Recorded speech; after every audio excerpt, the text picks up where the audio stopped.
এইটো ভিডিঅ'ত আমি এখন স্মল পোৰ্টফলিঅ' ৰিভিউ কৰিবলৈ ওলাইছোঁ। ইনভেষ্টৰ গৰাকীয়ে এতিয়ালৈ 144349 ৰুপিজ ইনভেষ্ট কৰিছে আৰু কাৰেণ্ট ভেলু হৈছেগৈ 144761, চ' 412 ৰুপিজ জাষ্ট প্ৰফিট হৈছে। আৰু তেখেতে ইনভেষ্টমেণ্ট জাৰ্নি ষ্টাৰ্ট কৰিছিল জানুৱাৰী ফেব্ৰুৱাৰী 2022 পৰা, চ' বেছি টাইম হোৱা নাই। আমাৰ পৰা জানিব বিচাৰিছে যে কোনবোৰ ষ্টক তেখেতে লং টাৰ্মৰ কাৰণে হোল্ড কৰিব আৰু কোনবোৰ ষ্টক শ্বৰ্ট টাৰ্মত চেল কৰিব।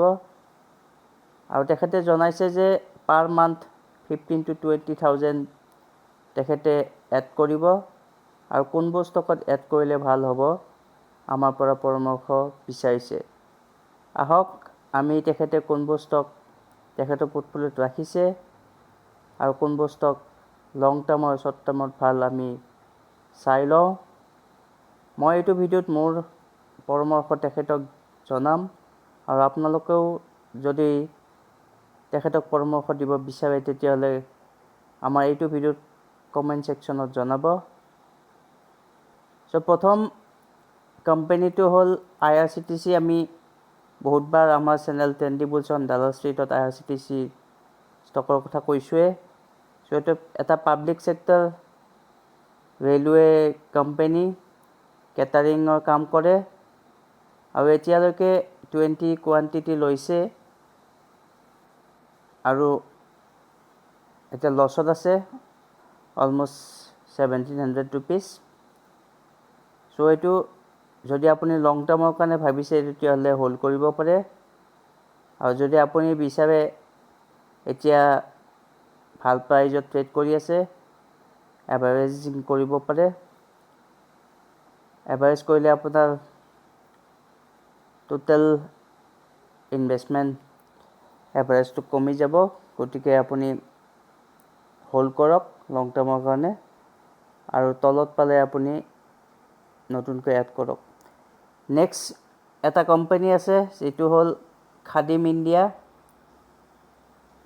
খাদিম ইণ্ডিয়া লাষ্ট 5 yearsত ইনভেষ্টৰক বৰ এটা প্ৰফিট জেনেৰেট কৰি দিব পৰা নাই। যদি আমি খাদিম ইণ্ডিয়াৰ লাষ্ট 5 yearsৰ প্ৰফিট চাওঁ, আমি দেখা পাম যে ইনভেষ্টৰক 71% লছ দিছে লাষ্ট 5 yearsত। গতিকে এইটো এটা লং টাৰ্মৰ কাৰণে হোল্ড কৰিবলগীয়া ষ্টক নহয়। যদিও আমি বহুতে খাদিমৰ প্ৰডাক্ট ইউজ কৰোঁ, তথাপিতো ষ্টক মাৰ্কেটত ই এটা ভাল প্ৰফিট জেনেৰেট কৰি দিব পৰা নাই। কোনোবাই যদি 5 বছৰ আগত খাদিম ইণ্ডিয়াত ইনভেষ্ট কৰিছিল তেতিয়াহ'লে তেখেতে অকল লছেই পাইছে। 71% 5 yearsত লছ, এটা ডাঙৰ লছ, ডাঙৰ এমাউণ্ট। গতিকে আপুনি এই কোম্পানীৰ পৰা ওলাই যাব পাৰিব যদি সুবিধা পায়। শ্বৰ্ট টাৰ্মত মাজে মাজে ষ্টকৰ প্ৰাইচ অকণমান বাঢ়ি যায়, তেতিয়া আপুনি ওলাই যাব। নেক্সট আপোনাৰ ষ্টক আছে পিডিলাইট। চ' এইটো মই আগতেও কৈছোঁ যে মোৰ এটা পচন্দৰ ষ্টক। এটা কেমিকেল ছেক্টৰৰ লাৰ্জ কেপ কোম্পানী। আপোনালোকে ফেভিকুইক, ফেভিকল এই কোম্পানীটোৰ প্ৰডাক্ট ইউজ কৰিছে আৰু আপুনি অলৰেডি 20 কোৱান্টিটি কিনিছে আৰু এতিয়া 1200 ৰুপিজ প্ৰফিট হৈ আছে। লং টাৰ্মত ভাল প্ৰফিট আৰু পাব, হোল্ড কৰক আৰু চান্স পালে যদি কেতিয়াবা ষ্টকৰ প্ৰাইচ কমে তেতিয়াহ'লে আপুনি এড কৰিব পাৰে। নেক্সট কোম্পানী হ'ল প্ৰিন্স পাইপ। এইটো এটা pipe sector company, small cap company. Already আপুনি 20টা কোৱান্টিটি হোল্ড কৰিছে আৰু এতিয়া অকণমান লছত আছে। এইটো এটা ভাল কোম্পানী, ভাল প্ৰফিট আপুনি লং টাৰ্মত এক্সপেক্ট কৰিব পাৰে। নেক্সট আকৌ এটা মিডিয়া কোম্পানী যিটো আমি শান্তি বি নামত জানো। এই কোম্পানীটো লং টাৰ্মত ইনভেষ্টৰক প্ৰফিট দিব পৰা নাই। যদি আমি ছান টিভিৰ লাষ্ট 5 ইয়াৰ্ছৰ গ্ৰোথ চাওঁ তেতিয়াহ'লে এই কোম্পানীটো লাষ্ট 5 ইয়াৰ্ছত -45% প্ৰফিট দিছে। গতিকে ইনভেষ্টৰৰ পইচা লছ হৈছে যদি কোনোবাই 5 বছৰ আগত ইনভেষ্ট কৰিছে। চ' মই পৰামৰ্শ দিব বিচাৰোঁ যে আপুনি চান্স পালে এই কোম্পানীটো এক্সিট কৰিব পাৰে। লং টাৰ্মত ই ৱেল্থ ক্ৰিয়েট কৰি আপোনাক নিশ্চয় নিদিব।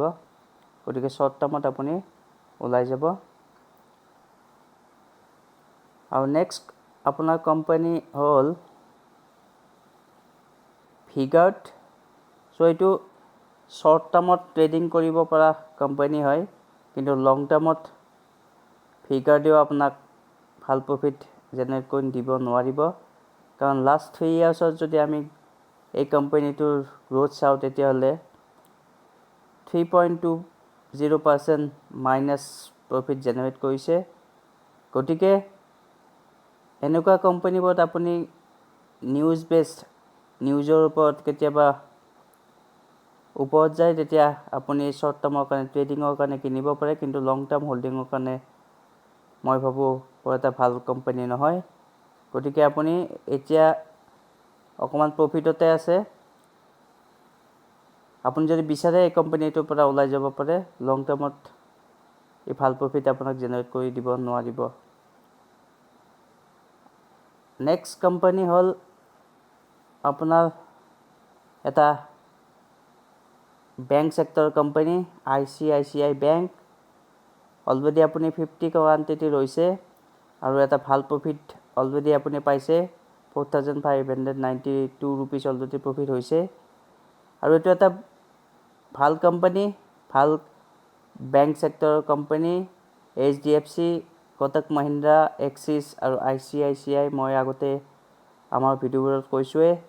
এই 4টা বেংকৰ যিকোনো এটা বেংক আপুনি লং টাৰ্মৰ কাৰণে হোল্ড কৰক, ভাল প্ৰফিট আপুনি লং টাৰ্মত পাব। গতিকে ICICI আপোনাৰ আছে, গতিকে হোল্ড কৰক।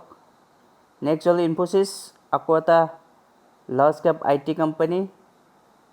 TCS, ইনফোছিছ, উইপ্ৰো, HCL টেক আৰু টেক মহিন্দ্ৰা, এই 5টা লাৰ্জ কেপ কোম্পানী যিকোনো আপুনি এটা আপোনাৰ পৰ্টফলিঅ' লং টাৰ্মৰ কাৰণে হোল্ড কৰিব পাৰে।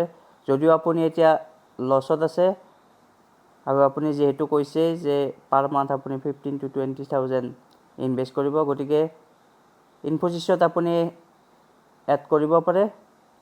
লং টাৰ্মত আপুনি ভাল প্ৰফিট পাব। চ' এইখিনিয়ে আপোনাৰ মই দেখিলোঁ যে কিছুমান কোম্পানী আপোনাৰ ভালেই আছে।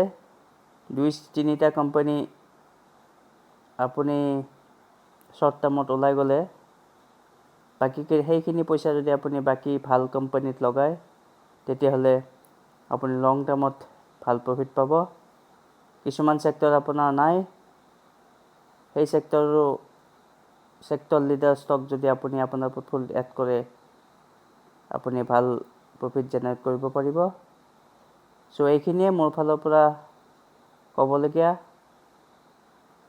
বন্ধু বান্ধৱীসকল, আপোনালোকে যদি তেখেতক ইনভেষ্টমেণ্টত হেল্প কৰিব বিচাৰিছে তেতিয়াহ'লে তেখেতক আমাৰ কমেণ্ট ছেকশ্যনত কমেণ্ট কৰি জনাব পাৰে। আৰু আমাৰ ভিডিঅ' যদি ফাৰ্ষ্ট টাইম চাইছে তেন্তে বুলছ অন দালাল ষ্ট্ৰীট চেনেলটো ছাবস্ক্ৰাইব কৰি দিব আৰু ভিডিঅ'বোৰ লাইক শ্বেয়াৰ কৰিব। ধন্যবাদ।